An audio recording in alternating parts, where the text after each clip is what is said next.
नमस्कार, मैं डॉक्टर हेमचंद पांडे।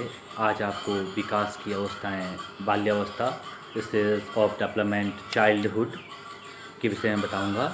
बाल्यावस्था जीवन का अनोखा काल है। Childhood a unique period of life. Childhood is the time when the individual's basic outlooks, values, and ideals are to a great extent shaped। क्योंकि बाल्यावस्था वास्तव में मानव जीवन का वह स्वर्णिम समय है जिसमें उसका सर्वांगीण विकास होता है। शैशवावस्था के बाद ही बाल्यावस्था प्रारंभ होता है, क्योंकि बालक अपने व्यक्तित्व का सर्वांगीण विकास इस अवस्था में चाहता है। जैसा कि ब्लेयर, जोन्स एंड सिम्पसन ने भी कहा था कि शैक्षिक दृष्टिकोण से जीवन चक्र में बाल्यावस्था से अधिक कोई महत्वपूर्ण अवस्था नहीं है। जो शिक्षक इस अवस्था के बालकों को शिक्षा देते हैं, उन्हें बालकों का उनकी आधारभूत आवश्यकताओं का, उनकी समस्याओं एवं उनकी परिस्थितियों की पूर्ण जानकारी होनी चाहिए, जो उनके व्यवहार को रूपांतरित और परिवर्तित करती है। No period during the life cycle is more important than childhood from an educational point of view. Teachers who work at this level should understand children, their fundamental needs, their problems, and the force which modify the produce behavioral change। इसका अर्थ ये हुआ कि शिक्षक को इस अवस्था के बालकों को शिक्षा देते वक्त बहुत ही ज़्यादा जागरूक और सजग रहने की आवश्यकता है। साथ ही साथ कोल और ब्रुस ने बाल्यावस्था को जीवन का अनोखा काल बताते हुए कहा है कि वास्तव में माता पिता के लिए बाल विकास की अवस्था को समझना अत्यंत ही कठिन है। This is indeed a difficult period of child development for parents to understand.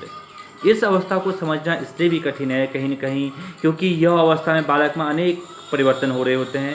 जैसे 6 वर्ष की आयु में बालक का स्वभाव उग्र होता है।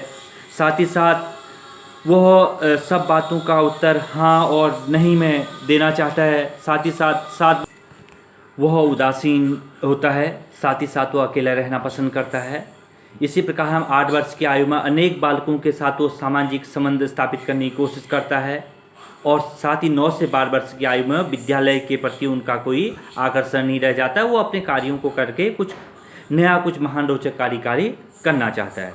इस प्रकार हम कह सकते हैं कि बाल्यावस्था की जो मुख्य विशेषताएं हैं, चीफ कैरेक्टरिस्टिक ऑफ चाइल्डहुड, उसमें यदि हम देखें तो 6 से 12 वर्ष तक की आयु जो होती है बाल्यावस्था की मानी गई है शैशवावस्था के बाद। इसमें कौन कौन सी इसकी प्रमुख विशेषताएं हैं, जैसे हम कह सकते हैं कि शारीरिक और मानसिक स्थिरता, फिजिकल एंड मेंटल स्टेबिलिटी।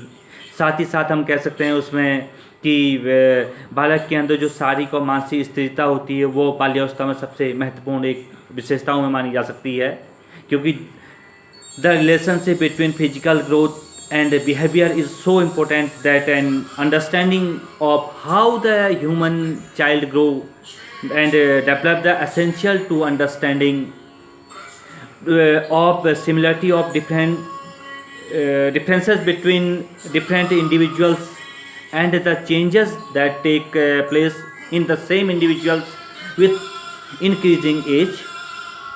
क्योंकि इसके अलावा मानसिक योग्यताओं में वृद्धि, इंक्रीजिंग टू मेंटल एबिलिटीज़, साथ ही साथ जिज्ञासा की प्रबलता होती है, उसमें फोर्सफुल क्यूरियोसिटी होती है। साथ ही साथ वास्तविक जगत से संबंध, रिलेशनशिप विथ रियल वर्ल्ड, साथ ही रचनात्मक कार्यों में आनंद लेता है, pleasure to creative activities.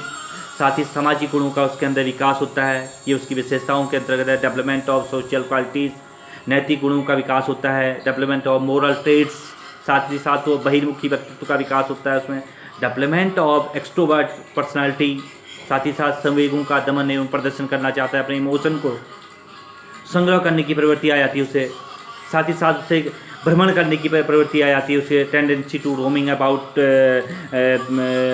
Without aim, और काम प्रवृत्ति की न्यूनता आ जाती है, लेसर सेक्स टेंडेंसी। सामूहिक प्रवृत्ति की प्रबलता आ जाती है। साथ ही साथ उसे सामूहिक खेलों में रुचि आ जाती है, इंटरेस्ट इन ग्रुप गेम्स। साथ ही साथ उसमें रुचियों में उसका परिवर्तन होने लगता है। रुचियों में परिवर्तन का अर्थ है चेंज इन इंटरेस्ट, वो अपने इंटरेस्ट में कहीं ना कहीं परिवर्तन। इस प्रकार हम कह सकते हैं कि बाल्यावस्था में शिक्षा का स्वरूप किस प्रकार का होना चाहिए, nature of education in childhood. यदि हम इसमें देखें तो हम ये कह सकते हैं कि childhood is the time when the individual's basic outlooks, values and ideals are to a great extent shape ले रहे होते हैं। तो इस स्थिति में कौन सी शिक्षा दी जाए, उसके लिए होना चाहिए भाषा के ज्ञान पर बल देना चाहिए, emphasis on the knowledge of language. साथ ही साथ विषयों का चुनाव करने के लिए उसे देना चाहिए सिलेक्शन ऑफ सब्जेक्ट्स देना चाहिए, रोचक विषयों की इंटरेस्टिंग कंटेंट्स की उसको नॉलेज देनी चाहिए। साथ ही साथ उसे पाठ्य विषयों शिक्षण विधि में परिवर्तन करना चाहिए, change to the curriculum and methods of teaching. साथ ही साथ बच्चे के लिए आप जिज्ञासा की संतुष्टि करनी चाहिए, सेटिस्फैक्शन ऑफ क्यूरियोसिटी बच्चे के अंदर है तो सामूहिक प्रवृत्तियाँ जो हैं उसकी उनको बढ़ाना चाहिए। साथ ही साथ रचनात्मक कार्यों की व्यवस्था करनी चाहिए, पाठ्यक्रम में कहीं ना कहीं उसको देना चाहिए। और पाठ्यक्रम सहगामी क्रियाओं की व्यवस्था होनी चाहिए, को करिकुलर एक्टिविटीज़ को ज़्यादा महत्व देना चाहिए। पर्यटन और स्काउटिंग की व्यवस्था होनी चाहिए। साथ ही साथ संचय प्रवृत्ति को प्रोत्साहन देना चाहिए, उसका संवेगों के प्रदर्शन का उसे पूरा अवसर देना चाहिए, उसको अपने इमोशन को बाहर निकाल सके। दूसरा, सामाजिक गुणों का विकास करना चाहिए, उसके अंदर डेवलपमेंट ऑफ सोशल क्वालिटीज़ को डेवलप करना चाहिए। साथ ही साथ शिक्षा ऐसी होनी चाहिए जहाँ पर नैतिक गुणों का विकास हो, मोरल एजुकेशन को स्थान दिया जाए। बच्चे को अंदर क्रिया था खेल द्वारा, education through activities and play के द्वारा बच्चे को खेलने के लिए प्रोत्साहन देना चाहिए। प्रेम और सहानुभूति पर आधारित शिक्षा होनी चाहिए, education based on love and.